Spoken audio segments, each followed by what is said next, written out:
Et si je vous disais que le Dieu auquel Jésus s'est confronté n'était pas le même Père qu'il prêchait? Cette affirmation pourrait sembler une hérésie profonde pour la majorité. Mais si c'était précisément la vérité que l'institution ecclésiale s'est efforcée d'effacer et de dissimuler au fil des siècles? Imaginez un instant que la figure de Dieu telle que dépeinte dans l'Ancien Testament, ce Dieu de la loi inflexible, de la punition immédiate, des guerres saintes et de la vengeance implacable ne soit pas le même Père céleste, plein d'amour inconditionnel et de miséricorde révélé par Jésus. Nous nous trouvons face à l'un des plus grands mystères spirituels et théologiques, un mystère que peu osent interroger ouvertement, mais qui a le pouvoir de transformer radicalement notre compréhension de la foi chrétienne, de l'Évangile, et de la nature même du salut. Historiquement, la théologie institutionnelle nous a toujours enseigné que l'Ancien et le Nouveau Testament témoignent du même Dieu unique et souverain. Pourtant, lorsque nous examinons minutieusement les paroles de Jésus, son comportement, ses confrontations directes avec les chefs religieux de l'époque, et surtout sa révélation d'un Père qui agit, dans le secret, nous commençons à saisir une tension spirituelle beaucoup plus profonde, un véritable conflit entre la loi qui contraint et la grâce qui affranchit, entre la domination de l'archonte et la libération de l'esprit. Mais alors, qui était cet archonte? Selon d'anciens textes gnostiques, notamment l'évangile de Thomas et l'apocryphe de Jean, les archontes sont des entités spirituelles qui exercent leur domination sur les systèmes de ce monde matériel. Ils sont décrits comme des régents, des autorités spirituelles inférieures qui ont conçu un univers d'illusions, fondé sur la peur et le contrôle. C'est une prison invisible où l'humanité vit soumise à des règles oppressives, des châtiments et des lois rigides.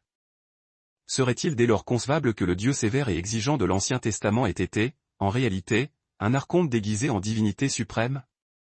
En s'élevant contre le système religieux établi, en pardonnant aux pécheurs ouvertement, en guérissant le jour du sabbat, en partageant la table avec les collecteurs d'impôts et en défiant directement la loi mosaïque, Jésus ne faisait rien d'autre que de confronter de front cette structure spirituelle archontique. Son but n'était pas seulement d'introduire une nouvelle doctrine, il était de dénoncer tout un système de domination spirituelle qui, pendant des siècles, avait asservi les esprits et les cœurs par la peur, la culpabilité et le besoin incessant de punition. Et voici le point le plus troublant de cette énigme, pourquoi l'Église a-t-elle toujours gardé le silence à ce sujet? Pourquoi ces textes anciens, qui offrent une perspective radicalement différente de la mission du Christ, ont-ils été cachés, bannis, et qualifiés d'hérésie? À qui profite le maintien d'une image d'un Dieu sévère, vengeur et distant, alors que Jésus est venu révéler le Dieu d'amour, de miséricorde et de vérité? C'est précisément ce que nous allons explorer dans cette révélation. Nous allons ouvrir un véritable portail de compréhension spirituelle, revisiter des écrits oubliés, comparer courageusement les paroles de Jésus aux lois mosaïques, et analyser avec profondeur si le Christ s'est réellement opposé à l'archonte de l'Ancien Testament, et si l'Église, au fil du temps, a délibérément effacé cette vérité pour maintenir son contrôle religieux et spirituel sur des millions de fidèles. Attention, ceci n'est pas une simple théorie du complot. Ce sont des faits avérés, des passages bibliques et des documents historiques qui ont été occultés pendant des siècles. Aujourd'hui, pour la première fois, vous accéderez à ces révélations avec clarté, courage et foi. Préparez-vous à un voyage qui ébranlera vos certitudes, remettra en question vos croyances fondamentales, et qui pourrait bien libérer votre âme d'un système qui n'a jamais réellement représenté le véritable royaume de Dieu.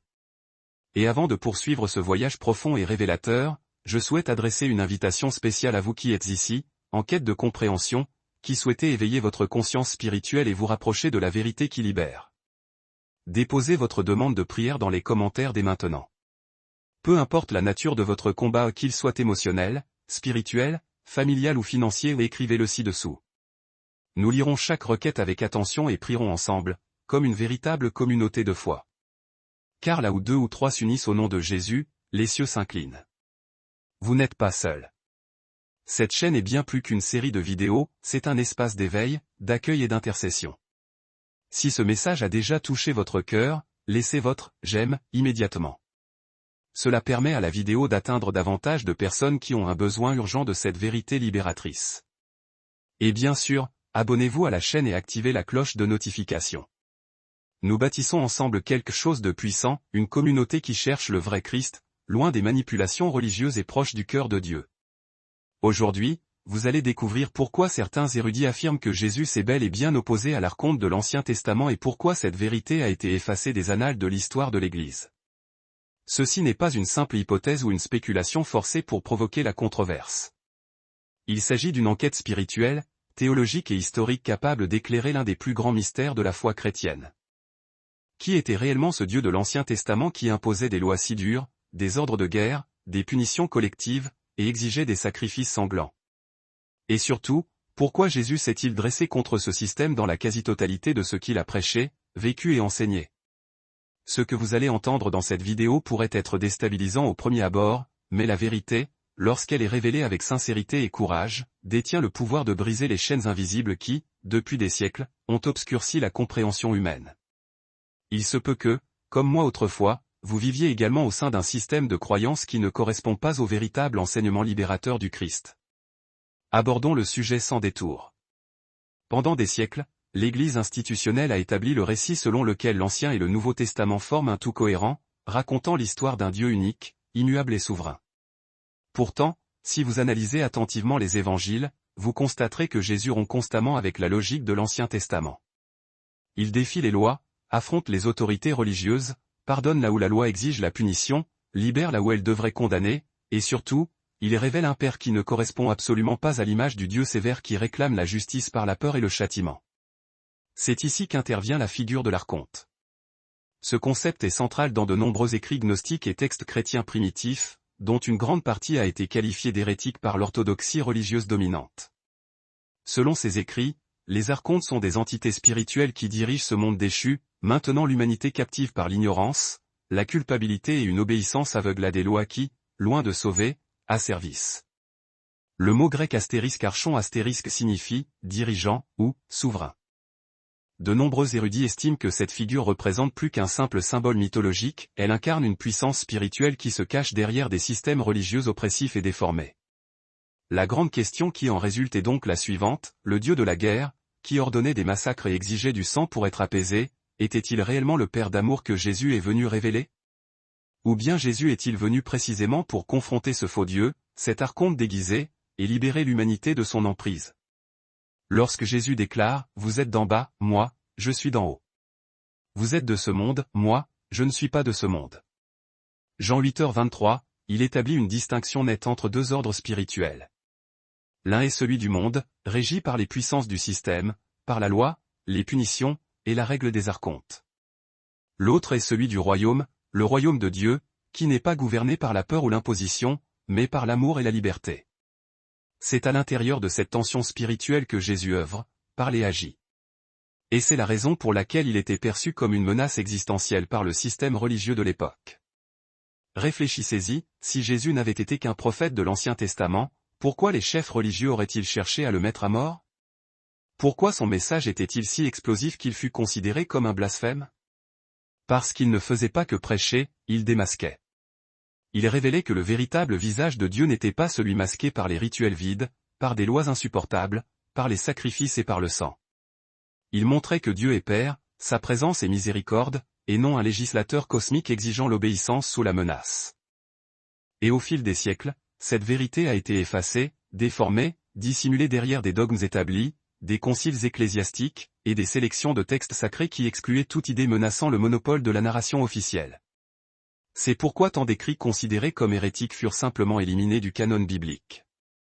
Il apportait une vision de Jésus trop libératrice, trop audacieuse, qui remettait en question le système même que l'Église en est venue à représenter.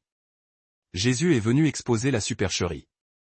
Il est venu révéler qu'il existe un Dieu véritable, au-dessus du Dieu des hommes, au-dessus des archontes, au-dessus de la loi qui tue.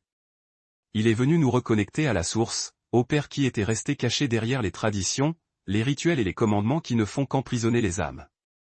Vous connaîtrez la vérité, et la vérité vous affranchira. Jean 8h32.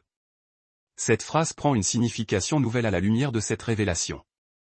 Affranchi de quoi? De qui? De la prison religieuse, des mensonges déguisés en doctrine, du domaine de l'archonte. Il n'est pas étonnant que Jésus ait été si direct en disant « Malheur à vous, scribes et pharisiens hypocrites, qui fermez aux hommes le royaume des cieux. » Matthieu 23h13. Eux-mêmes n'y entraient pas et empêchaient les autres d'y entrer. Ils représentaient le système archontique, un modèle de foi basé sur le contrôle, la culpabilité, le pouvoir et la domination spirituelle. Et combien de personnes aujourd'hui continuent de vivre sous cette même structure sans s'en rendre compte? Voilà pourquoi, aujourd'hui plus que jamais, nous devons revisiter les paroles de Jésus avec un regard neuf. Nous devons avoir le courage de nous demander, est-ce que ce que l'on m'a enseigné depuis l'enfance est la vérité complète? Ou est-ce que je vis une foi qui a été filtrée, manipulée, adaptée pour maintenir intactes des structures de pouvoir religieux? Si vous êtes arrivé jusqu'ici, c'est que quelque chose s'éveille en vous. Peut-être avez-vous toujours senti une incohérence, une différence frappante entre le Jésus des évangiles et le Dieu de l'Ancien Testament qui semblait plus un tyran qu'un père. Vous n'êtes pas faux. C'est l'esprit de vérité qui travaille dans votre cœur. Et cette vidéo n'est que le commencement du voyage. Si ce message vous interpelle profondément, commentez ci-dessous. Ce n'est pas juste une forme d'interaction, c'est un acte prophétique. Écrivez dans les commentaires, je veux connaître le vrai Père, ou encore, libère-moi de la loi de l'archonte. Votre participation est puissante. Élevons une génération de chercheurs qui ne se contentent pas de demi-vérités. Et si vous n'avez pas encore laissé votre « j'aime », faites-le maintenant. Abonnez-vous, activez la cloche, et venez marcher avec nous sur ce chemin spirituel de révélation, de courage et de transformation. Ici, nous cherchons le Christ de la vérité, non celui des traditions humaines. Nous vivons précisément à l'époque où les prophéties commencent à s'accomplir sous nos yeux. Mais la plupart des gens marchent encore dans l'obscurité, piégés dans des vérités partielles, soigneusement manipulées et cachées à l'humanité depuis des siècles. Maintenant, demandez-vous honnêtement, et si ce qui a été retiré des Écritures contenait les réponses que vous cherchez depuis des années? Des réponses capables de renforcer votre foi, d'éclairer votre mission et de révéler le véritable but de la venue de Jésus? C'est pourquoi j'ai préparé un livre numérique absolument révélateur, La lignée perdue de Jésus, la vérité interdite que l'Église n'a jamais révélée. Ce n'est pas un simple livre. C'est un éveil spirituel, un outil créé pour ceux qui sentent que quelque chose a été effacé de l'histoire et qui sont prêts à récupérer ce que la religion a dissimulé, sans filtre, sans peur et sans manipulation. Téléchargez-le maintenant.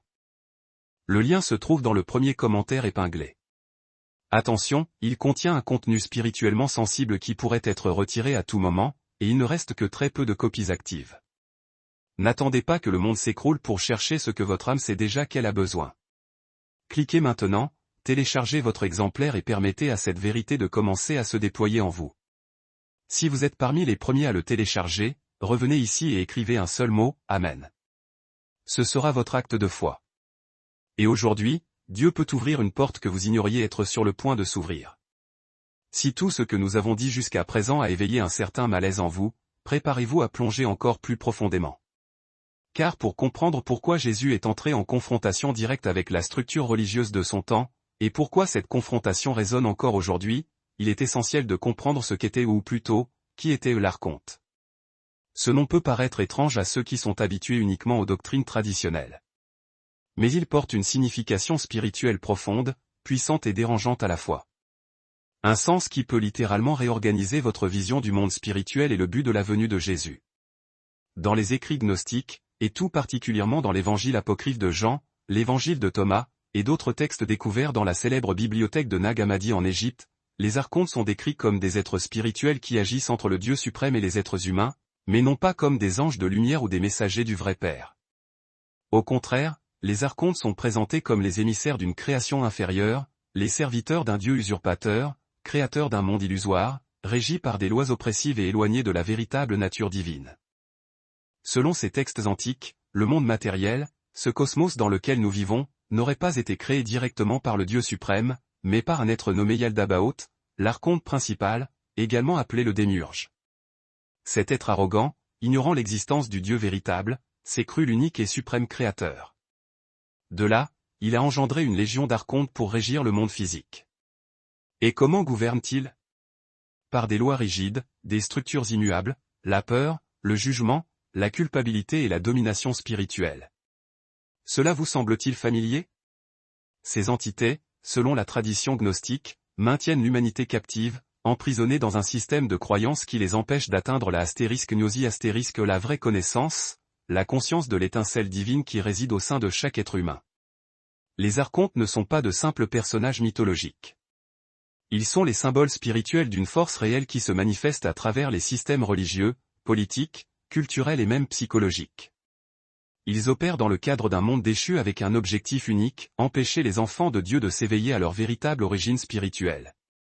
Pensez maintenant aux caractéristiques de cet archonte démiurge décrite par les gnostiques, un Dieu contrôleur, jaloux, violent, qui exige des sacrifices, qui punit par le feu, qui ordonne des guerres, des génocides, la destruction, et une obéissance absolue sous peine de mort. Cette description vous rappelle-t-elle quelqu'un? Oui, beaucoup y reconnaissent le Dieu de l'Ancien Testament, non pas le Père de Jésus, mais le Dieu qui exige du sang pour pardonner, qui transforme l'erreur humaine en mérite de mort, et qui offre la rédemption par des règles plutôt que par la grâce inconditionnelle. Or, Jésus n'est pas issu de ce Dieu-là. Jésus est venu révéler le Père qui est dans les cieux, le Père qui était caché. Cela est manifeste lorsqu'il prie en disant, « Père, je te loue de ce que tu as caché ces choses aux sages et aux intelligents, et de ce que tu les as révélées aux enfants. » Matthieu 11h25.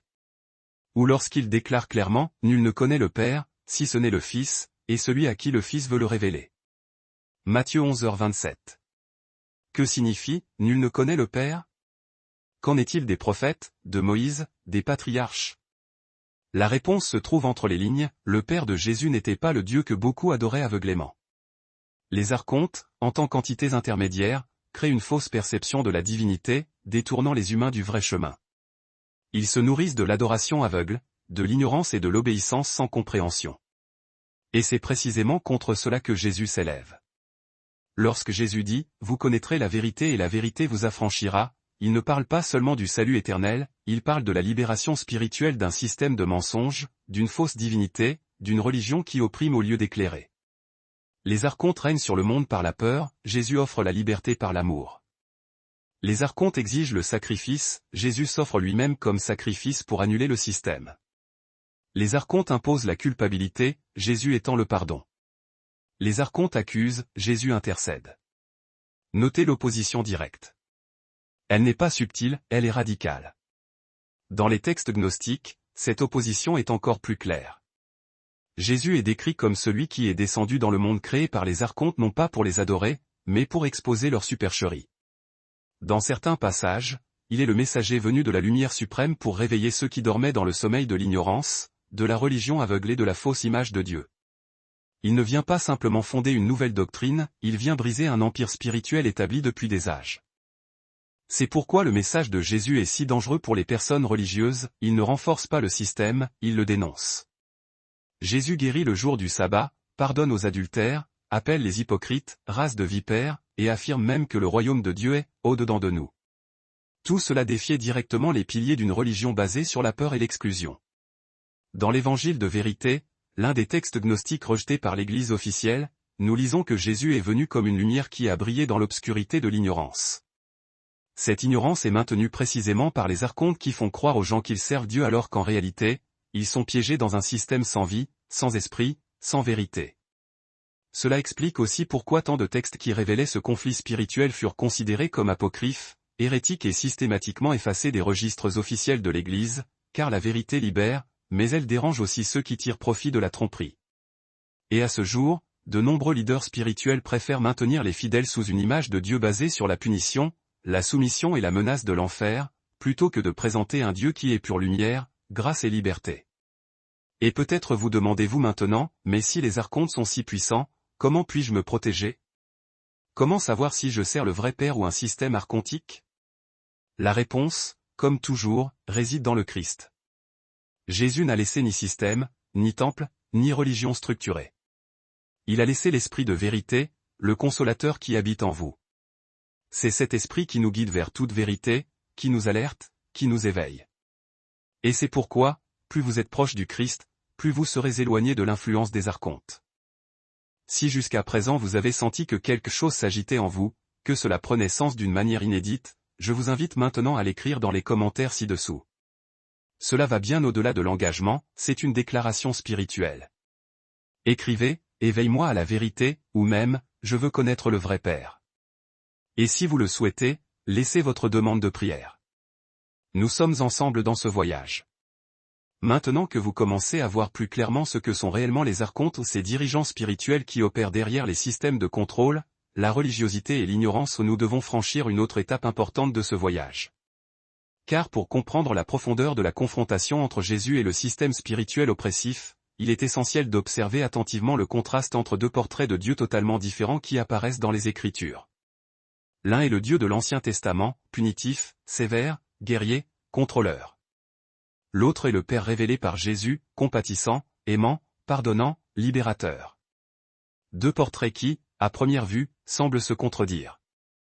Et peut-être que cette contradiction n'est pas seulement apparente, mais réelle.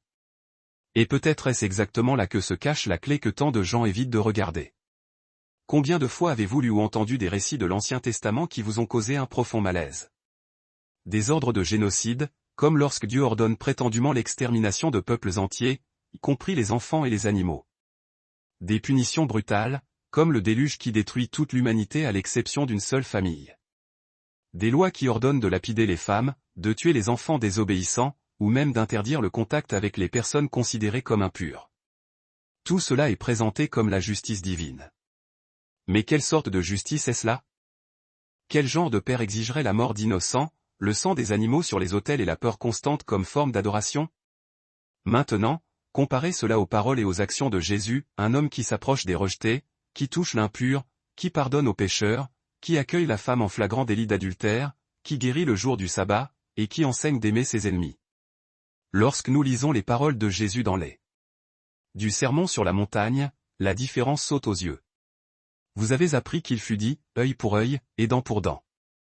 Mais moi, je vous dis, ne résistez pas aux méchants. Si quelqu'un te frappe sur la joue droite, présente lui aussi l'autre. Matthieu 5, 38-39. Ici, le Christ ne fait pas que réinterpréter la loi. Il révèle quelque chose d'entièrement nouveau, de supérieur, qui provient d'un autre lieu, d'un autre royaume, d'une autre source. Cette expression, vous avez appris qu'il fut dit, mais moi je vous dis, qui apparaît plusieurs fois dans ce passage, est extrêmement révélatrice. Jésus ne commande pas ou n'explique pas simplement la loi, il se place résolument au-dessus d'elle. Il opère une rupture radicale avec le modèle de justice basé sur la rétribution, la vengeance et la punition. Et ce faisant, il démontre que le Dieu qu'il connaît, le Dieu qu'il nomme Père, n'est pas le même Dieu que celui que les peuples de l'Antiquité avaient appris à craindre. Qu'est-ce que cela signifie concrètement? Cela signifie que Jésus propose une nouvelle révélation spirituelle, une cassure violente avec le paradigme de l'Ancien Testament. Il est en train de dire, on vous a parlé d'un Dieu qui exige le sacrifice, mais moi je vous montre un Père qui désire la miséricorde. On vous a enseigné à haïr vos ennemis, mais moi je vous enseigne à les aimer. Vous obéissiez par peur, mais moi je vous appelle à servir par amour. La question qui demeure troublante est celle-ci, si c'était le même Dieu, pourquoi Jésus aurait-il besoin de corriger ce qui avait été dit? Ce point est si sensible que beaucoup tentent de l'adoucir en affirmant que l'Ancien Testament n'aurait montré qu'une facette de Dieu, ou que les gens de l'époque n'auraient pas pleinement compris sa volonté. Mais et si la vérité était plus profonde encore? Et si ce qui était présenté comme divin à cette époque n'était en réalité pas l'expression du Dieu véritable, mais plutôt la manifestation d'un système archontique, celle d'une divinité inférieure, d'un être usurpateur qui prétendait être Dieu? Nous ne sommes pas ici pour nier les Écritures, mais pour les comprendre avec des yeux spirituels, avec l'esprit qui discerne. Jésus lui-même a dit aux pharisiens, vous sondez les Écritures parce que vous pensez avoir en elles la vie éternelle, et ce sont elles qui rendent témoignage de moi. Pourtant, vous ne voulez pas venir à moi pour avoir la vie. Jean 5, 39-40. En d'autres termes, les Écritures sans la révélation ne sauvent pas. La lettre tue, mais l'esprit donne la vie. Jésus est la clé qui déverrouille la véritable lecture des textes sacrés. Sans lui, nous courons le risque d'adorer un archonte, tout en pensant servir le Dieu très haut. Et c'est là que nous devons être d'une honnêteté brutale. Beaucoup de chrétiens vivent encore sous le joug de la peur, de la culpabilité, et de l'idée d'un Dieu prêt à punir la moindre erreur. Beaucoup croient que la maladie, la catastrophe, la perte, sont des châtiments divins, une vision clairement héritée du modèle de l'Ancien Testament. Mais ce n'est pas cela le message du Christ. Jésus n'a jamais utilisé la souffrance comme menace. Il a guéri, libéré, nourri. Il n'a pas placé des fardeaux, il les a ôtés. Il n'a pas jeté de pierre, il a empêché qu'elle soit jetée. Il n'a pas exigé la perfection, il a offert la grâce. Si le Dieu que vous servez vous effraie encore plus qu'il ne vous réconforte, il est peut-être temps de vous demander si vous adorez le Père de Jésus, ou le Dieu de la loi, le chef de guerre, le législateur implacable et sans merci. Car la grande révélation de l'Évangile est celle-ci, Dieu est amour. Et cet amour a été révélé par Jésus d'une manière si radicale, si scandaleuse que le système religieux de l'époque ne pouvait le supporter et l'a condamné à mort. Vous êtes-vous déjà demandé pourquoi Jésus était tant haï par les chefs religieux? Ce n'était pas parce qu'il guérissait ou qu'il faisait des miracles spectaculaires. C'était parce qu'il révélait un Dieu différent de celui qu'ils enseignaient. Un Dieu qui ne rentrait pas dans le moule du temple, de la loi, du sacrifice, de la hiérarchie. Un Dieu qui pardonnait avant de condamner. Qui appelait bénis les pauvres, les artisans de paix, les persécutés. Un Dieu qui disait, je veux la miséricorde, et non le sacrifice. C'est là la véritable rupture spirituelle et théologique. Jésus n'est pas venu pour renforcer le système religieux, il est venu pour le renverser, pour révéler que le vrai Père est au-delà du temple, au-delà de la loi, au-delà de la peur qui contrôle. Et cette révélation était considérée comme extrêmement dangereuse, car quand les gens découvrent qu'ils n'ont plus besoin de médiateurs humains, de sacrifices continuels ou de règles inventées pour les contrôler, ils se libèrent. Et c'est exactement ce que les archontes craignent le plus, la libération de l'esprit et de la conscience. Alors, tandis que nous avançons dans ce voyage, gardez votre cœur ouvert. N'ayez pas peur de remettre en question ce qui vous a toujours été enseigné. Jésus l'a fait lui-même. Il a tout remis en question et est allé jusqu'au bout, par amour pour la vérité. Et si vous ressentez cet appel intérieur, cette soif de quelque chose de plus profond, de plus réel, de plus libérateur, vous êtes sur le bon chemin. Si tout cela prend sens pour vous, si l'esprit de vérité allume une flamme dans votre poitrine, écrivez sans crainte ici dans les commentaires. Déclarez par la foi, je veux connaître le Père de Jésus ou libère-moi de la fausse image de Dieu. Et si vous le souhaitez, laissez votre intention de prière. Nous sommes ensemble dans cette quête spirituelle. Cet endroit est un espace où nous prions les uns pour les autres, nous nous soutenons, et nous grandissons comme une véritable famille spirituelle. À mesure que ce voyage s'approfondit, nous commençons à réaliser plus clairement que Jésus n'est pas seulement venu réformer de vieilles idées ou donner un sens nouveau à d'anciens commandements.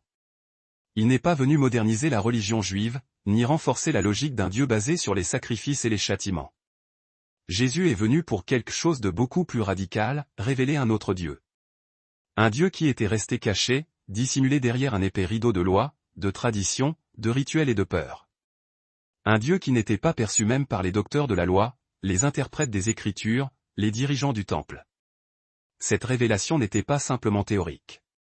Elle fut vécue, elle fut incarnée. Dans chaque geste, dans chaque parole, et même dans chaque silence de Jésus, quelque chose de neuf et de révolutionnaire devenait visible. Il s'est opposé frontalement à la logique de la soi-disant loi du talion. Cette ancienne conception de la justice basée sur la rétribution, œil pour œil, dent pour dent, vie pour vie. Telle était la base du système de justice que les Juifs avaient hérité du temps de Moïse et qui était appliqué avec une rigidité et une froideur absolue. Pour le système religieux de l'époque, la justice signifiait l'équilibre rigoureux entre le crime et le châtiment. Pour Jésus, la justice signifiait la restauration, la miséricorde, la transformation profonde de l'être. La structure même de la pensée juive était centrée sur le concept de sacrifice.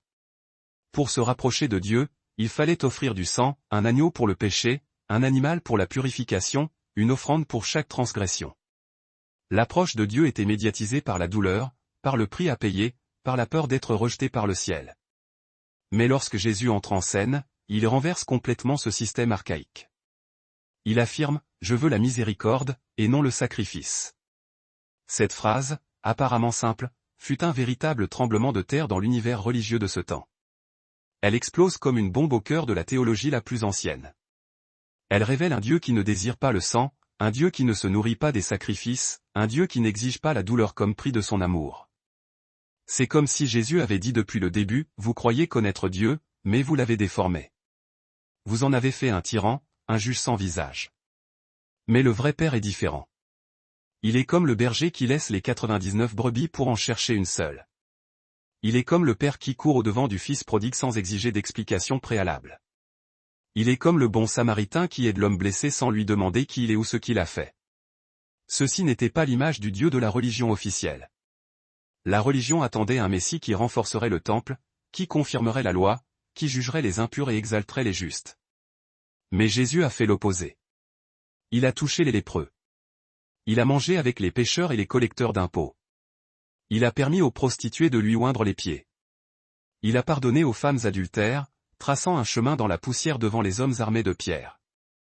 Et tout cela était scandaleux parce que sa lumière exposait la noirceur du système. Son amour révélait à quel point le vieux Dieu de la vengeance était incompatible avec le Père céleste. Jésus n'a donc pas seulement contredit la lettre de la loi. Il a présenté une nouvelle logique spirituelle, une logique qui ne rentrait pas dans les livres des pharisiens, une logique qui ne servait pas l'objectif des archontes. Car les archontes opèrent par la peur, l'obéissance aveugle, la culpabilité et la punition. Mais Jésus a apporté le chemin de la conscience, de la liberté, de la vérité et de l'amour inconditionnel. Il ne parlait pas comme les scribes. Il parlait avec autorité, avec l'autorité de celui qui connaît le Père, de celui qui vit dans le Père, de celui qui ne fait qu'un avec le Père. Et voici l'un des points les plus importants, l'autorité de Jésus ne venait pas des textes anciens, des traditions humaines ou des positions religieuses. Son autorité venait de son intimité parfaite avec le vrai Père. C'est pourquoi il pouvait oser dire « Mais moi, je vous dis », une phrase qu'il répétait chaque fois qu'il défiait les commandements de la loi antique. La foule était habituée à entendre les maîtres religieux dire « Il est écrit ». Mais Jésus allait plus loin. Il ne niait pas ce qui était écrit, mais montrait qu'il y avait quelque chose de plus grand que la lettre, l'esprit. Il n'enseignait pas un Dieu qui rend l'appareil selon les offenses. Il enseignait un Père qui aime même en étant aimé, qui pardonne avant de recevoir le repentir, qui donne le Fils avant même que le monde ne le comprenne. Ceci était d'une dangerosité extrême. Cela menaçait les fondements même du pouvoir religieux. Cela remettait en cause l'image du Dieu de l'Ancien Testament qui exigeait du sang, l'observance de la loi et des rituels pour être satisfait. Jésus révélait un Dieu qui pardonne gratuitement. Un Dieu qui n'exige pas, mais qui offre tout. Un Dieu qui ne contrôle pas, mais qui libère. Un Dieu qui n'a pas besoin d'être apaisé par des holocaustes parce qu'il est lui-même le feu qui consume la peur et transforme tout en amour. Et cela explique pourquoi il fut trahi, rejeté, condamné. Ce n'était pas pour les miracles. Ce n'était pas pour avoir parlé d'amour en général. C'était pour avoir dit que le vrai Père n'était pas compatible avec l'image déformée que le système religieux avait créée et entretenue. C'était pour avoir révélé un Dieu sans frontières, sans dogmes, sans privilèges. Un Dieu qui est proche, à l'intérieur de chacun, vivant. Un Dieu auquel les enfants, les femmes, les étrangers et les pécheurs peuvent accéder directement. Sans qu'un système ne doive servir de médiateur à cette rencontre essentielle. Jésus révèle cet autre Dieu, ce Père caché, dans chaque geste, dans le pardon sans exigence, dans la compassion sans condition, dans l'enseignement qui libère au lieu d'emprisonner. Il révèle le Père que personne n'a vu, mais qui est désormais visible à travers l'amour incarné. Un Père qui aime jusqu'à la fin, jusqu'à la croix, au silence, jusqu'à la descente aux enfers, jusqu'au dernier souffle. Et c'est pourquoi tant de textes anciens, notamment les évangiles gnostiques et apocryphes, furent rejetés et oubliés, parce qu'ils renforçaient cette idée que Jésus n'est pas venu confirmer le système, mais le briser. Qu'il n'est pas venu améliorer l'image du vieux Dieu, mais présenter un nouveau visage de la divinité. Un visage qui pleure, qui ressent, qui accueille, qui ne porte pas d'épée, mais plutôt un cœur déchiré par la compassion. Combien de fois Jésus est-il décrit dans les évangiles comme quelqu'un qui est rempli de compassion viscérale? Cette expression n'apparaît pas par hasard. C'est la marque du vrai Père. La marque d'un Dieu qui ne juge pas selon les apparences, mais selon le cœur. Un Dieu qui, au lieu d'exiger des sacrifices, devient lui-même le sacrifice suprême pour mettre fin au cycle des sacrifices semblants. Ceci est un scandale pour les religieux. C'est une folie pour ceux qui vivent dans la logique de la peur. Mais c'est la sagesse divine pour ceux qui entendent avec l'esprit. À ce stade du voyage, peut-être avez-vous déjà réalisé que Jésus vous appelle non pas à une nouvelle religion ou à un ensemble de règles, mais à une nouvelle relation avec le Père. Une relation qui n'est plus basée sur le mérite, mais sur la filiation divine, qui ne dépend plus des règles, mais de la communion, qui n'est pas imposée par la force, mais qui vous conquiert par l'amour. Si cela prend sens pour vous, si vous sentez que quelque chose en vous se brise et renaît en même temps, écrivez ici dans les commentaires. Maintenant. Ceci n'est pas une simple interaction. C'est une confession spirituelle. Déclarez, je veux connaître le vrai Père ou libère-moi de la logique du sacrifice. Et si vous le souhaitez, partagez également votre demande de prière. Nous prierons pour vous, marcherons avec vous, et vous soutiendrons dans cet éveil profond. Et c'est précisément lorsque Jésus a commencé à révéler ce Dieu totalement différent de celui annoncé par les autorités religieuses que le conflit direct avec le système est devenu inévitable. Un conflit qui n'était pas seulement théologique, mais spirituel, institutionnel et politique. Jésus n'était pas un rebelle ordinaire. Il n'était pas un simple réformateur essayant d'améliorer la religion. Il était l'incarnation du royaume de Dieu lui-même, venant dans le monde pour se heurter de plein fouet au pouvoir visible et invisible qui opprimait les âmes. Il est venu comme la lumière dans une structure faite d'ombre. Comme la vérité dans un système soutenu par des distorsions.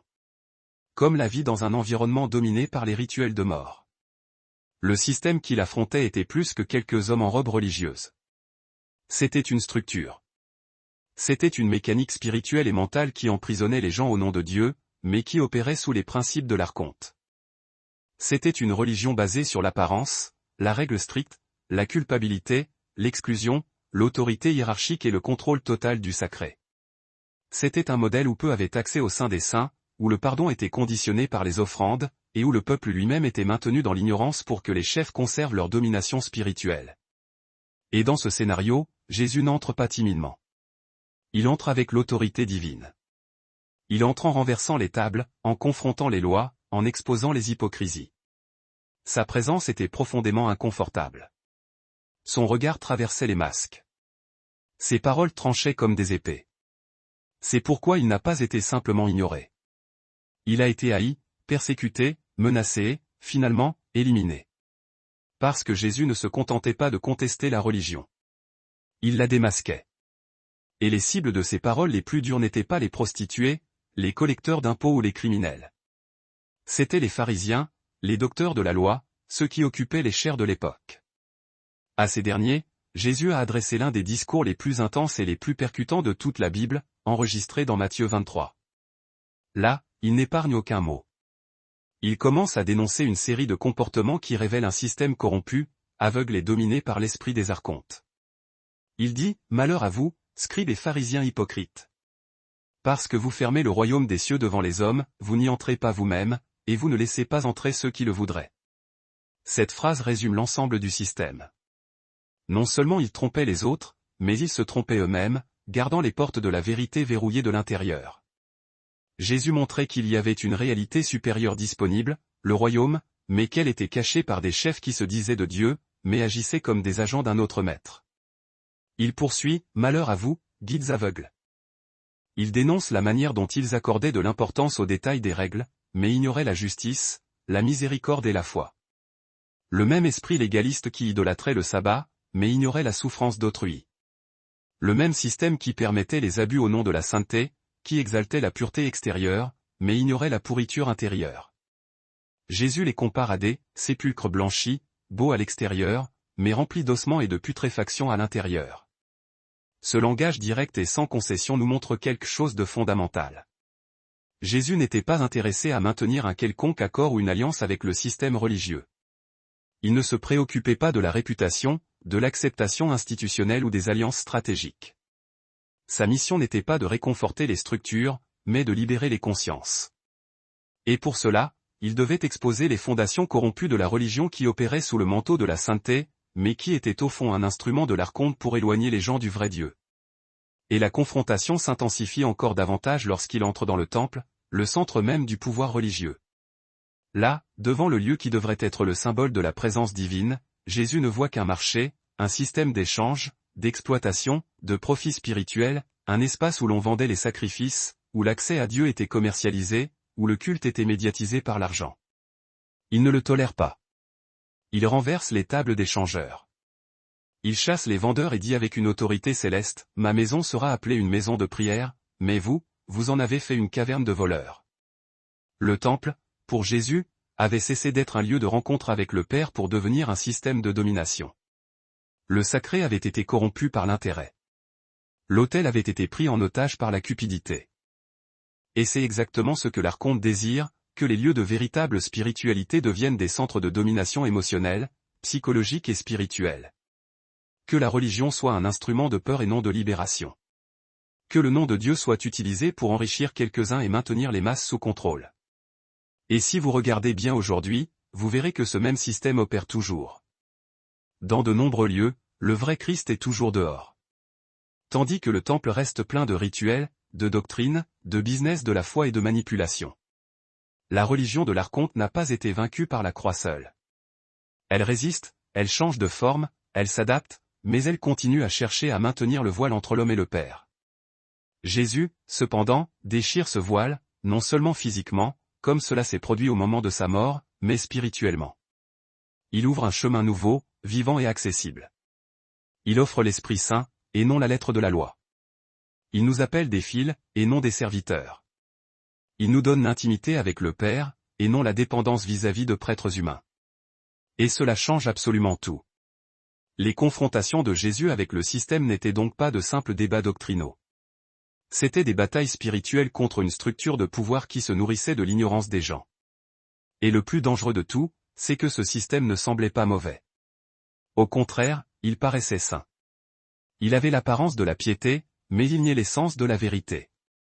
Et il était donc encore plus létal. Le pouvoir religieux est le pire déguisement de l'archonte, car il ne se présente pas comme le mal. Il se présente comme le seul chemin pour se rapprocher de Dieu. Et c'est cela qui fut le grand choc. Jésus disant que le chemin vers le Père ne passait plus par le temple, ni par les scribes, ni par les rituels. Le chemin vers le Père, c'était lui. Point final. C'est pourquoi la persécution de Jésus commence à s'intensifier à partir du moment où il menace la base du système. Tant qu'il n'était qu'un faiseur de miracles, ça allait. Tant qu'il n'était qu'un autre rabbin charismatique, il y avait de la place pour lui. Mais quand il a commencé à dire que le Père est proche, que le royaume est à l'intérieur, que la loi est insuffisante, que le temple est dépassé et que les chefs sont aveugles, alors il est devenu une menace réelle. Et peut-être qu'en ce moment même, vous ressentez le même genre de confrontation intérieure. Peut-être que les paroles de Jésus s'entrechoquent avec de nombreuses idées que vous avez portées toute votre vie. Peut-être que votre propre système de croyance est en train d'être remis en question. Et ce n'est pas une mauvaise chose. C'est le signe que l'esprit de vérité agit en vous. Car pour voir le vrai Père, il est nécessaire, il est indispensable de laisser tomber les écailles de la religion de l'archonte. Et si tout cela vous touche d'une manière ou d'une autre, si ces vérités agitent des structures profondes en vous, écrivez ici dans les commentaires maintenant. Dites avec foi, Jésus, enlève les écailles de mes yeux. Ou je veux être libre du système religieux de l'archonte. Ces commentaires ne sont pas de simples mots, ce sont des manifestations spirituelles. Ce sont des graines plantées dans votre parcours. Et n'oubliez pas de liker cette vidéo si elle vous interpelle. Cela lui permet d'atteindre d'autres personnes qui sont dans le même processus d'éveil spirituel. Et si vous n'êtes pas encore abonné à la chaîne, faites-le maintenant, activez la cloche parce que dans la prochaine étape de notre voyage, nous irons encore plus loin. Ce choc spirituel, d'une intensité cosmique, vous permettra de comprendre comment des chefs religieux, manipulés par des forces bien plus puissantes qu'ils ne pouvaient l'imaginer, sont devenus les instruments parfaits du système même que Jésus était venu démanteler par la vérité pure, la lumière inconditionnelle et l'amour absolu. Et lorsque nous osons plonger encore plus profondément dans cette réalité occultée, étouffée au fil des siècles par l'orthodoxie triomphante, nous découvrons une vérité que très peu d'individus ont le courage d'évoquer. Je parle des évangiles apocryphes, et plus spécifiquement des textes gnostiques fondamentaux, tels que l'évangile de Thomas, l'évangile de Philippe, l'évangile de la vérité, l'évangile de Marie, et ces autres rouleaux capitaux découverts par hasard dans la fameuse bibliothèque de Nag Hammadi, en Égypte, en 1945. Ces écrits, dont la datation remonte au 1er et 2e siècle de notre ère, ont été délibérément écartés du canon biblique officiel par des conciles ecclésiastiques qui, au fil de l'histoire, se sont arrogés le droit de statuer sur ce qui devait ou non être considéré comme inspiré et divinement révélé. Mais pour quelle raison fondamentale? Qu'y avait-il de si subversif ou de si dangereux dans ces parchemins anciens? Que révélait-il de la véritable nature de Jésus que le système institutionnel tenait absolument à effacer de la mémoire collective? Ces textes, restés enfouis et oubliés pendant près de 2000 ans, révèlent une image de Jésus radicalement différente de celle enseignée par la tradition ecclésiastique officielle. Ce n'est pas un fondateur de religion qu'il dépeigne, ni un simple législateur moraliste, mais un révélateur, un libérateur spirituel, un maître doté d'une conscience profonde qui n'est pas venu pour consolider le judaïsme de l'époque, mais bien au contraire pour le défier, et, plus encore, pour contester la domination invisible des archontes. Oui, dans ces évangiles, Jésus est présenté comme un être pleinement conscient de l'existence de forces spirituelles négatives qui manipulent la matière et le monde visible. Il était parfaitement conscient du rôle qui était le sien, briser le joug de ces entités et réveiller l'étincelle divine, la gnose dormante, au plus profond de l'être humain. Dans l'évangile de Thomas, que de nombreux exégètes considèrent comme potentiellement plus ancien que certains des évangiles canoniques, Jésus déclare avec une clarté désarmante, « Si ceux qui vous guident vous disent, voyez, le royaume est dans le ciel, alors les oiseaux du ciel vous précéderont. S'ils vous disent qu'il est dans la mer, alors les poissons vous devanceront. Mais le royaume est à l'intérieur de vous, et il est à l'extérieur de vous. » Remarquez à quel point cette déclaration pulvérise la logique religieuse traditionnelle, pyramidale et hiérarchique. Le royaume n'est pas circonscrit dans un temple de pierre. Il n'est pas sous la tutelle exclusive des prêtres, ni contenu dans des doctrines humaines figées. Il réside en vous. Et c'est précisément cette révélation de l'immanence divine que les archontes redoutent le plus, que vous découvriez que vous n'avez jamais eu besoin d'eux pour vous connecter au Père véritable. L'évangile de Philippe, quant à lui, contient des passages encore plus profonds et spirituellement explosifs.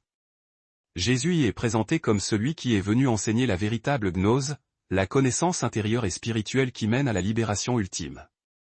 Cet évangile évoque l'union sacrée avec le Christ intérieur, la transformation profonde de l'être, et affirme sans embâche que le monde n'est qu'un système d'illusions, une matrice illusoire, créée par ceux qui ne connaissent pas la vérité essentielle. En d'autres termes, ces écrits suggèrent que le monde matériel est régi par des puissances inférieures, les archontes, dont le but est de maintenir les humains sous leur contrôle en utilisant l'ignorance, la culpabilité systémique et une religiosité déformée qui sert leur agenda. Cela nous ramène directement à ce que nous avons abordé précédemment. Jésus est venu pour révéler la nature du Père véritable, mais il est aussi venu pour démasquer le faux Dieu, le Dieu des guerres, de la peur, des sacrifices sanglants, de l'exclusion dogmatique, le Dieu qui exigeait le sang pour accorder le pardon. Ce même Dieu que les gnostiques identifiaient comme l'archonte suprême, le démiurge, celui qui a usurpé le titre de créateur pour dominer ce monde déchu. Et lorsque Jésus déclara avec force « Mon royaume n'est pas de ce monde », il signifiait clairement qu'il représentait une autre autorité. Il n'était pas venu au nom du système terrestre en place, ni au nom du Dieu qui le gouvernait, mais au nom du Père invisible qui habite la lumière inaccessible, mais qui peut être connu de ceux qui s'éveillent à la gnose. Ces textes apocryphes parlent d'une réalité cachée depuis longtemps, la véritable mission de Jésus en tant que libérateur spirituel de l'humanité. Un libérateur qui n'est pas venu seulement pour nous affranchir de nos péchés individuels, mais pour nous délivrer d'un système entier d'oppression spirituelle et mentale, un système soutenu par des lois rigides, des rituels stériles et une image falsifiée de Dieu.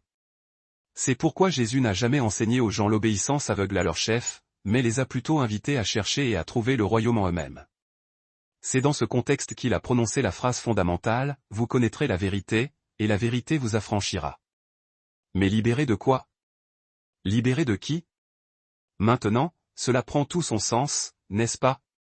La vérité nous libère de la prison invisible patiemment construite par les archontes.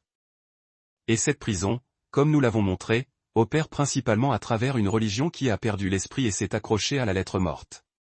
C'est la religion qui, au lieu de guérir, condamne, qui, au lieu de révéler le Père, le dissimule, qui, au lieu d'affranchir, manipule l'âme, qui, au lieu d'enseigner comment aimer, enseigne comment craindre. Et Jésus est venu pulvériser tout cela. Il est venu montrer que vous n'êtes pas le serf d'un maître tyrannique, mais le fils bien-aimé d'un Père aimant, et que vous n'avez besoin d'aucun intermédiaire humain, car l'Esprit divin réside en vous. L'Évangile de la vérité, un autre texte crucial découvert à Nag Hammadi, affirme que l'erreur n'était qu'une œuvre de l'oubli. L'erreur, ici, est l'ignorance spirituelle engendrée par la manipulation des archontes, et la gnose l'éveil de la conscience en est l'antidote absolu. Selon cet évangile, Jésus est la manifestation même de la connaissance pure émanant de la plénitude divine, venu restaurer la conscience des enfants spirituellement perdus. C'est l'image d'un Christ guérisseur de l'âme blessée par la tromperie, porteur de la mémoire du Père originel qui a été méthodiquement effacé par des générations et des générations de manipulations spirituelles. Et pourquoi ces évangiles ont-ils été supprimés avec tant de violence? Pourquoi ont-ils été étiquetés hérésie sans nuance? Parce qu'ils arrachent le contrôle des mains de l'institution religieuse. Ils placent l'accès au divin directement entre vos mains. Ils brisent le paradigme de la peur et nous engagent sur un chemin de lumière, de responsabilité personnelle et de révélation intérieure. Les archontes ne peuvent tolérer cela. Le système religieux non plus. Car lorsque les gens s'éveillent, le contrôle s'éteint. Tout cela nous aide à comprendre pourquoi Jésus était si catégorique lorsqu'il a déclaré aux pharisiens qu'ils étaient fils du diable, Jean 8h44. Il n'était pas en train d'insulter. Il énonçait une vérité spirituelle profonde et dérangeante, ils étaient les agents d'un système spirituel gouverné par des entités de mensonges, d'accusation et de domination. Leur père n'était pas le Père céleste, mais le père du mensonge, l'archonte qui régit ce monde en falsifiant la vérité originelle. Prenez une grande inspiration et réfléchissez un instant. Combien de fois avez-vous senti qu'il y avait quelque chose qui clochait dans la manière dont Dieu vous était présenté? Combien de fois avez-vous ressenti la peur au lieu de la paix, la lourdeur au lieu de la légèreté, le jugement au lieu de l'acceptation inconditionnelle? Ce n'est pas là l'esprit de Jésus. C'est le résidu tenace d'un système archontique opérant sous un déguisement religieux, et le moment est venu de rompre définitivement avec cela. Les évangiles gnostiques ne sont pas aisés à appréhender. Ils parlent en paraboles et en métaphores complexes. Ils exigent un discernement spirituel aiguisé. Ils demandent une recherche active. Mais c'est précisément la raison pour laquelle ils ont été rejetés. Le système préfère une religion superficielle, offrant des phrases prêtes à l'emploi et des certitudes faciles, plutôt qu'un chemin profond de connaissance de soi et de reconnexion avec l'étincelle divine. Et voici la bonne nouvelle essentielle. Jésus vous appelle à retrouver cette connexion perdue. Il veut restaurer en vous la pleine conscience de qui vous êtes, de qui est le Père, et vous montrer que rien ne peut vous séparer de cet amour, ni le temple, ni le dogme, ni le péché, ni le passé. La vérité qu'il a apportée n'est pas enfermée dans des livres scellés, mais réside dans le cœur éveillé. Si tout ceci vous ouvre les yeux, si vous sentez que vous commencez à percevoir Jésus sous un jour totalement inédit, laissez votre commentaire ci-dessous. Déclarez, Jésus, révèle-moi la vérité cachée, ou écrivez, je veux connaître le Christ libérateur. Vous pouvez même écrire, éveille ma gnose intérieure si cela résonne en vous. Et bien sûr, si vous le souhaitez, laissez votre demande de prière. Cet espace est un lieu sûr pour la recherche et l'éveil. N'oubliez pas d'aimer cette vidéo si elle élargit votre esprit et votre cœur. Et abonnez-vous à la chaîne pour continuer ce voyage profond de révélation spirituelle. Car dans la prochaine partie, nous allons explorer comment l'Église institutionnelle a minutieusement supprimé ses évangiles, consolidant la domination d'une théologie archontique qui, encore aujourd'hui, s'efforce d'effacer le Christ qui libère pour maintenir en vie le Christ qui contrôle. Restez avec moi, car ce qui suit va relier tout ce que vous avez entendu jusqu'à présent d'une manière que personne ne vous a peut-être jamais montrée. C'est précisément ici que nous commençons à voir avec plus de clarté et de courage la connexion directe entre tout ce que nous avons dit jusqu'à présent sur les archontes, sur les évangiles gnostiques, sur la véritable mission de Jésus, et la façon dont l'histoire officielle du christianisme a été rédigée. Car la grande question qui reste sans réponse dans l'histoire canonique est celle-ci, s'il existait tant d'évangiles, tant de textes anciens, tant de témoignages différents concernant Jésus, pourquoi seulement 4 ont-ils été choisis? Pourquoi des dizaines d'écrits ont-ils été ignorés, condamnés, brûlés, réduits au silence? Pourquoi une seule version de l'histoire a-t-elle survécu, devenant l'unique vérité acceptée? La réponse se trouve dans un phénomène que beaucoup évitent d'aborder ouvertement, la construction méticuleuse d'un système religieux institutionnalisé qui, pour se consolider et survivre, avait un besoin impératif de contrôler le récit sur Dieu, sur le Christ et sur la notion même de salut. Et ce contrôle n'a pas commencé avec les disciples de Jésus. Il a commencé des siècles plus tard, lorsque le christianisme a cessé d'être un chemin spirituel vivant, souvent clandestin, pour devenir la religion officielle de l'Empire romain. Le tournant le plus symbolique et le plus décisif fut sans conteste le concile de Nicée en 325 après J.C., convoqué par l'empereur romain Constantin. Ce fut un moment qui, au lieu d'unir la foi chrétienne par la vérité de l'esprit, unifia les dogmes chrétiens sous l'autorité politique et militaire de l'Empire. C'est là que la théologie commença à être décidée par le vote, par la convenance impériale, par l'intérêt du contrôle et du pouvoir temporel, et non plus par la révélation spirituelle pure. C'est à Nicée que fut défini quels livres entreraient dans le canon officiel et lesquels seraient définitivement rejetés. C'est à ce moment historique que la figure de Jésus commença à être remodelée pour s'insérer parfaitement dans une nouvelle structure, plus digeste pour l'Empire et plus fonctionnelle pour l'établissement d'une religion universelle, uniforme.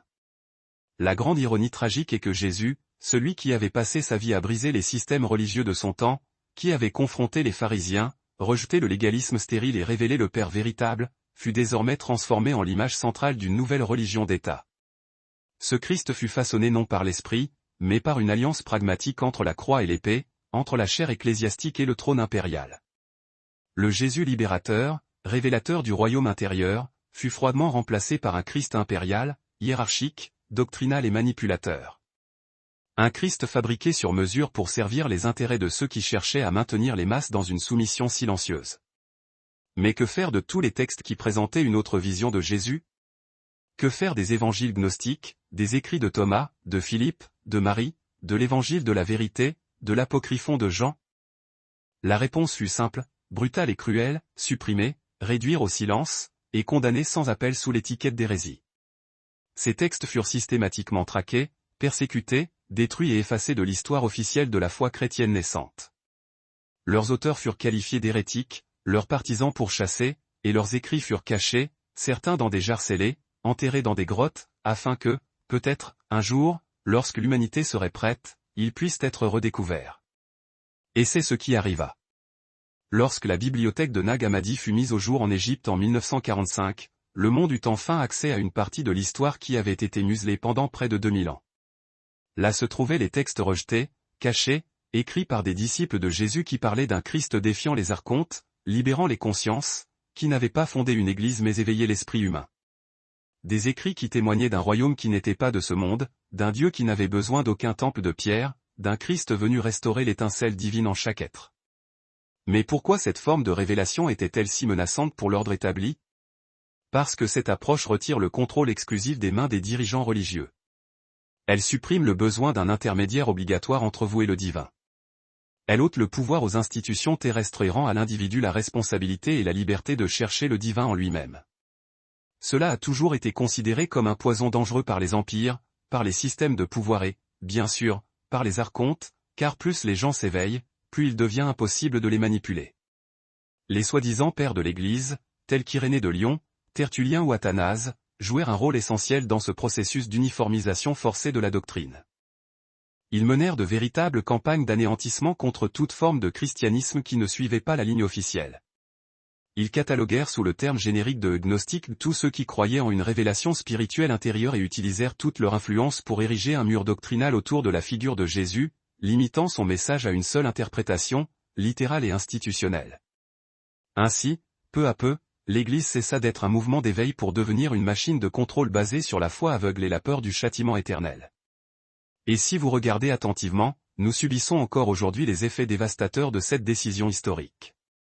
Combien de personnes entretiennent aujourd'hui une relation avec Dieu basée sur la peur, la culpabilité et des doctrines rigides?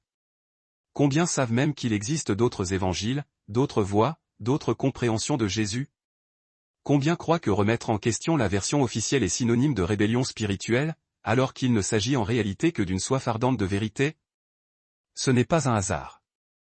C'est le fruit de siècles de censure spirituelle, de manipulation théologique, et d'un effort systématique visant à effacer de l'histoire toute trace du message libérateur que Jésus de Nazareth a réellement prêché.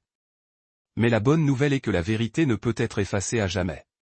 Elle trouve toujours une faille, un chemin, un cœur disposé à l'accueillir. Et peut-être que cet instant, ici et maintenant, est le signe que votre temps d'éveil est venu. Le temps de questionner avec courage, de chercher profondément, de vous reconnecter au message originel du Christ, non pas la version édulcorée et domestiquée qui fut moulée pour plaire à l'Empire et aux archontes, mais le message pur, vivant et affranchissant qui parle directement à votre esprit. Vous ne devez pas avoir peur de chercher cette vérité. Jésus lui-même a dit, « Quiconque est de la vérité écoute ma voix ». Il n'a jamais exigé une obéissance aveugle. Il a toujours encouragé le discernement, la recherche sincère et le cœur éveillé. Il n'a jamais fondé une religion institutionnelle. Il a offert une voie. Et cette voie nous conduit souvent à confronter des siècles de traditions humaines, considérées comme des vérités absolues, mais qui, au fond, ne font que répéter les mécanismes archaïques des archontes, peur, culpabilité, hiérarchie et menace de châtiment.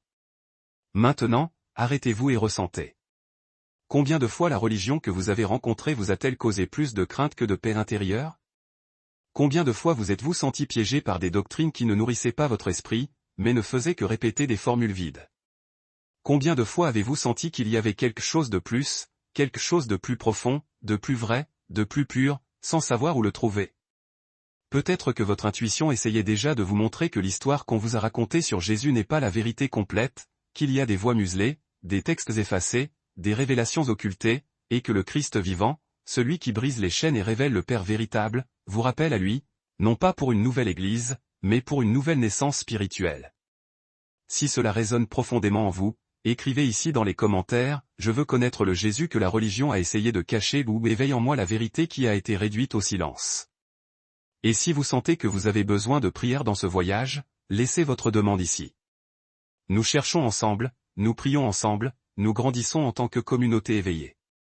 Et n'oubliez pas d'aimer cette vidéo si elle vous révèle des choses que personne n'a jamais eu le courage de vous dire. Cela aide ce message à atteindre plus de personnes qui cherchent la même chose que vous.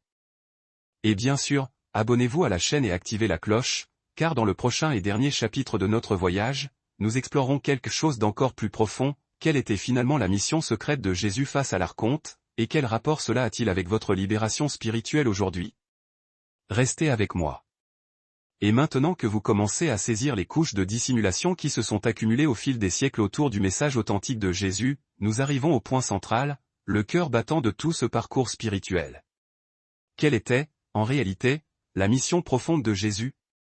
Car, contrairement à ce que la religion institutionnalisée a enseigné pendant des siècles, Jésus n'est pas venu simplement pour être un agneau sacrificiel, ni pour fonder une nouvelle doctrine religieuse, ni même uniquement pour nous sauver d'une condamnation arbitraire imposée par un Dieu courroucé. Non, cela fait partie de l'illusion.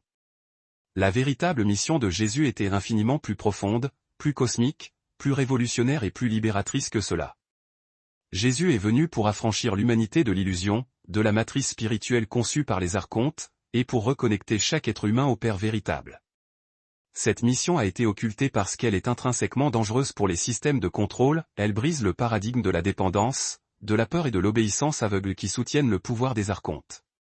Les archontes opèrent par l'ignorance spirituelle, en créant une fausse réalité où les êtres humains vivent soumis à des lois externes, à des menaces de punition divine, à la culpabilité perpétuelle et à la honte. Ils ont déformé l'image de Dieu, le présentant comme un juge impitoyable, un législateur sévère, un être distant qui exige adoration, sacrifice et terreur. Cette fausse image de Dieu, le Dieu de la loi, le Dieu de l'Ancien Testament est le voile que Jésus est venu déchirer en deux. Et il l'a déchiré, non seulement par ses paroles, mais par l'intégralité de sa vie.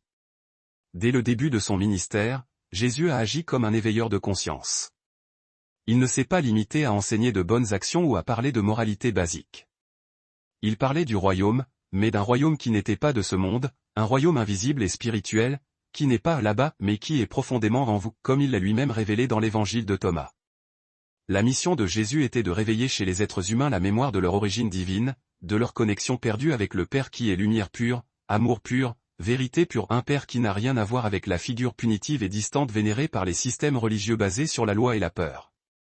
Au fond, Jésus confrontait la structure même de la réalité imposée par les archontes. Et comment a-t-il procédé? En exposant la fausseté de la loi qui opprime, en montrant que l'être humain n'a pas été créé pour être l'esclave de commandement, mais l'enfant bien-aimé d'un Père compatissant. Là où la religion disait, fais ceci, sinon tu seras condamné, Jésus disait, tes péchés sont pardonnés. Là où la religion exigeait le sacrifice sanglant, Jésus déclarait, je veux la miséricorde, et non les holocaustes. Là où la loi tuait, il restaurait. Là où le temple excluait, il accueillait. Sa mission n'était pas de rendre l'homme religieux. Elle était de le rendre libre. Libre de l'illusion. Libre du mensonge. Libre de l'emprise de l'archonte qui avait kidnappé le sacré pour le transformer en instrument de domination. Jésus a confronté ouvertement cette illusion. C'est pourquoi il a dit aux pharisiens, vous avez pour père le diable, et vous voulez accomplir les désirs de votre père, Jean 8h44. Il ne faisait pas qu'une simple critique de comportement. Il nommait la force spirituelle qui se cachait derrière le système religieux qui l'opprimait, l'archonte, le père du mensonge, celui qui régit ce monde et manipule les esprits par la fausseté déguisée en sainteté. Jésus savait à quoi il faisait face. Ce n'était pas juste Rome. Ce n'était pas juste des prêtres jaloux. C'était une structure spirituelle cosmique qui maintenait les êtres humains aveugles à leur véritable identité et au caractère de Dieu. C'était la prison invisible qu'il était venu briser. C'est pourquoi il se présente comme la porte, le chemin, la lumière du monde. Il ne disait pas que croire simplement en lui suffisait pour échapper à l'enfer. Il révélait que celui qui marche avec lui découvre le Père véritable, et en découvrant le Père, il découvre qui il est vraiment. Et c'est là la libération la plus profonde de toutes. Il a dit, vous connaîtrez la vérité, et la vérité vous rendra libre. Et cette vérité n'était pas un simple ensemble de doctrines. C'était une réalité spirituelle supérieure, une vision élargie du divin. Jésus n'est pas venu pour nous donner une nouvelle liste de règles. Il est venu pour nous éveiller au fait que le royaume de Dieu est désormais accessible et que le Père n'est pas un despote, mais un amant de l'âme humaine. Ce qui se produit sur la croix est l'apogée de cette mission. Le symbole qui, pendant des siècles, a été utilisé pour représenter la souffrance et la punition est en réalité le point de rupture entre deux systèmes, le système de la loi, du sacrifice, de la culpabilité et de la religion. Contrôlé par les archontes, s'oppose au système d'amour, de liberté, de grâce et de révélation émanant du Père. Sur la croix, Jésus ne fait pas que mourir, il affronte la mort elle-même, l'ultime et l'implacable instrument de domination des archontes, et il la désarme. Par son don d'amour absolu, il pulvérise le cycle infernal de la violence, il rompt la logique glaciale de la rétribution karmique, et il démasque la fausse justice de ce monde, qui n'est que jugement et condamnation. Il révèle alors au cosmos entier que la véritable force n'est pas celle qui exige le châtiment, mais la puissance créatrice de l'amour que l'on offre sans condition. Mais plus encore. Par sa résurrection éclatante, il démontre que la vie déborde largement de ce monde cadenassé par les entités archontiques, que la mort n'est pas un point final, que leur domination n'est pas absolue ni définitive. Il y a un royaume supérieur, invisible aux yeux physiques, mais tangiblement réel au plus profond des cœurs éveillés. Il établit la vérité éternelle, le Père véritable n'est pas celui qui frappe ou qui tue, mais celui qui ressuscite et régénère. Il n'est pas celui qui réclame le sang pour se satisfaire, mais celui qui insuffle le souffle de vie. Il n'est pas celui qui tient les balances de nos erreurs pour nous juger, mais celui qui embrasse inconditionnellement ceux qui choisissent de revenir vers la source. Telle est la mission radicale de Jésus, vous reconnecter intimement à ce Père. Non le Dieu des armées vengeresse. Non le Dieu du tonnerre punisseur. Non le Dieu de l'œil pour œil. Mais le Père qui réside dans le secret, qui ne hurle pas ses ordres, qui n'impose rien, qui se contente d'aimer et d'attendre patiemment que ses enfants se réveillent de l'illusion. Jésus est venu pour fracturer cette matrice mensongère. Il est tel un soleil qui se lève, déchirant l'obscurité opaque de notre nuit spirituelle. Il est la clé maîtresse qui ouvre la geôle de l'esprit, la voix qui réveille l'âme engourdie et lui souffle, tu es infiniment plus grand que ce que l'on t'a appris. Tu es plus noble que ce que les archontes t'ont permis de concevoir. Tu es un fils. Tu es une fille. Et le Père t'attend, au-delà de toute structure. Voilà pourquoi la figure de Jésus est si violemment manipulée jusqu'à aujourd'hui, parce que le Christ véritable libère l'être. Tandis que le Jésus institutionnalisé enferme dans la doctrine. Le Christ authentique indique le chemin vers le Père de la miséricorde sans fin. Mais le Christ déformé par le système nous renvoie aux lois, à la peur, à la damnation. Et ce Christ falsifié est en réalité un simple outil supplémentaire des archontes, une ombre masquée conçue pour remplacer la lumière par une pâle imitation. Il est donc crucial de connaître le Christ qu'était Jésus, non pas le Christ politique, dogmatique, muselé et domestiqué, mais le Christ mystique, initiateur et profondément libérateur. Celui qui s'est incarné pour rallumer l'étincelle divine qui sommeille en chaque être humain, étouffé par des siècles de mensonges accumulés. Avez-vous déjà ressenti en vous cette présence, ce quelque chose de vaste qui crie pour être éveillé et reconnu? Avez-vous l'intuition que la foi que l'on vous a transmise était trop exiguë, trop étroite, pour contenir l'immensité de l'amour que votre cœur sait exister? Ceci, c'est le souffle de l'esprit de vérité qui passe. C'est l'appel du Christ qui résonne en vous, non pour vous emprisonner dans une nouvelle religion, mais pour vous libérer de la dernière. Cet appel vous ramène vers le Père qui est au-delà des nuages du dogme, au-delà des murs des temples construits par les hommes, au-delà des voix des médiateurs autoproclamés. Le Père qui vous sonde, qui vous connaît au plus profond de votre être, et qui vous aime depuis toujours. Si tout cela résonne puissamment en vous, si vous sentez qu'une chose ici dépasse les mots et touche une mémoire spirituelle longtemps oubliée, commentez ci-dessous. Écrivez avec courage et clarté. Inscrivez, je veux connaître le Père véritable, ou libère-moi de l'illusion des archontes, ou encore éveille en moi la mission du Christ. Ces commentaires ne sont pas de simples interactions numériques.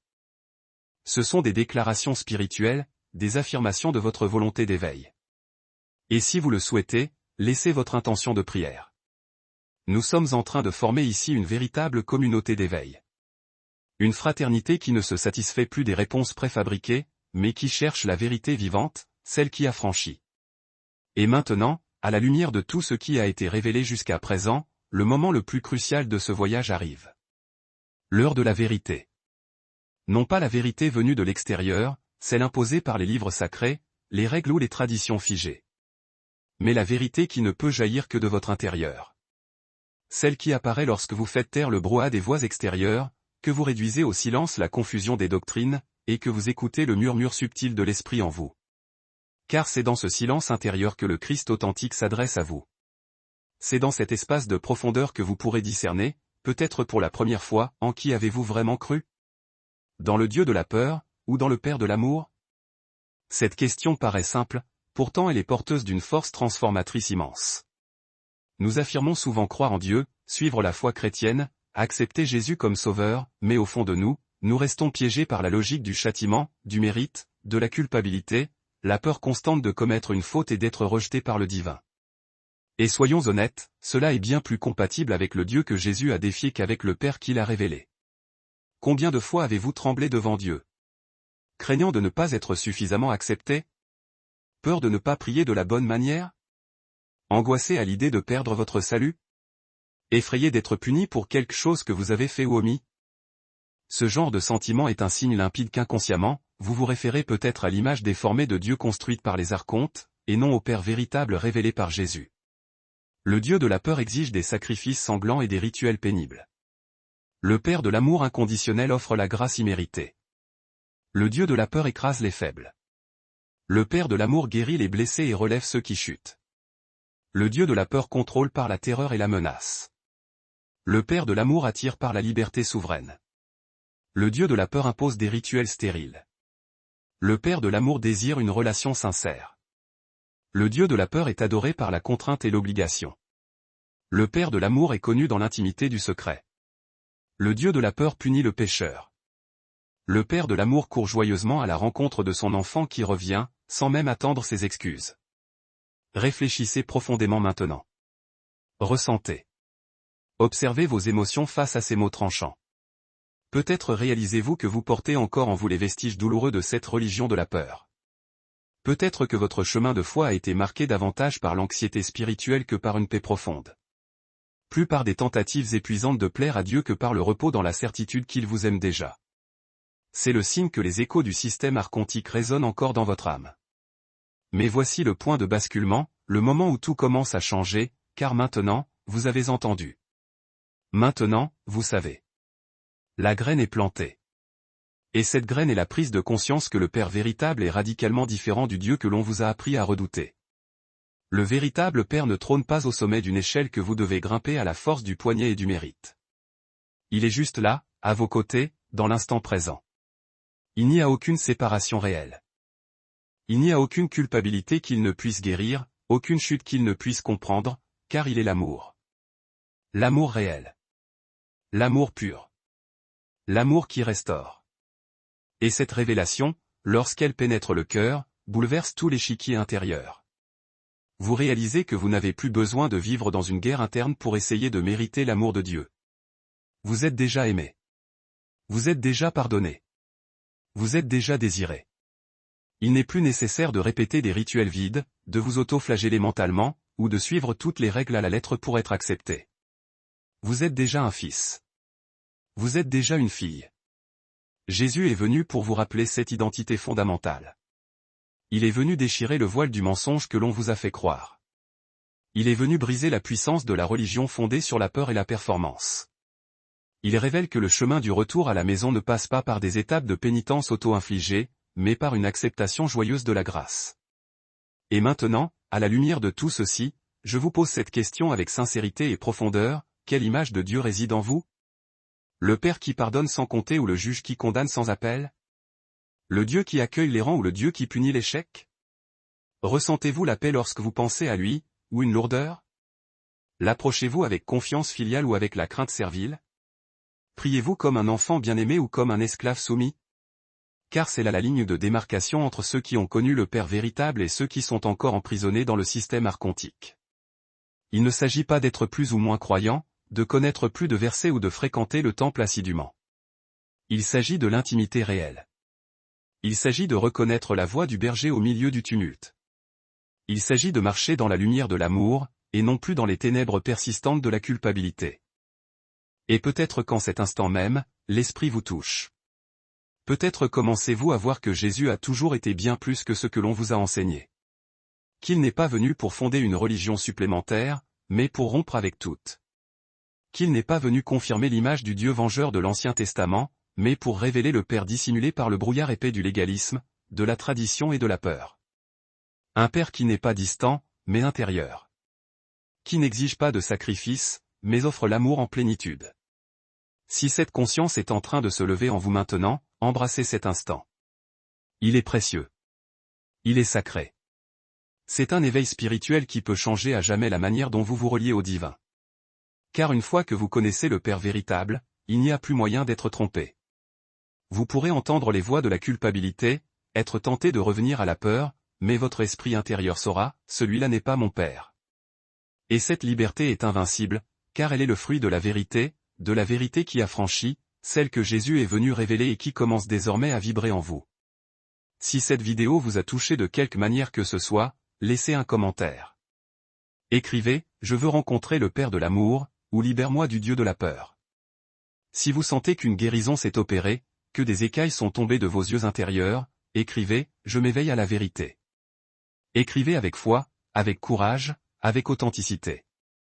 Et si vous désirez partager votre témoignage ou votre intention de prière, écrivez « Cet espace est fait pour cela », afin qu'ensemble nous formions une communauté qui cherche, qui aime, qui s'éveille. Et n'oubliez pas d'aimer cette vidéo si elle a apporté de la lumière dans votre cœur. Cela aide le message à atteindre d'autres personnes qui cherchent, elles aussi, à rompre avec la religion de la peur et à trouver le Père de l'amour. Et si ce n'est pas encore fait, abonnez-vous maintenant. Activez la cloche, car dans le prochain épisode, nous explorerons comment la résurrection de Jésus n'était pas seulement un miracle, mais la clé finale de la libération de l'humanité de l'emprise archontique. Vous ne voulez pas manquer ça.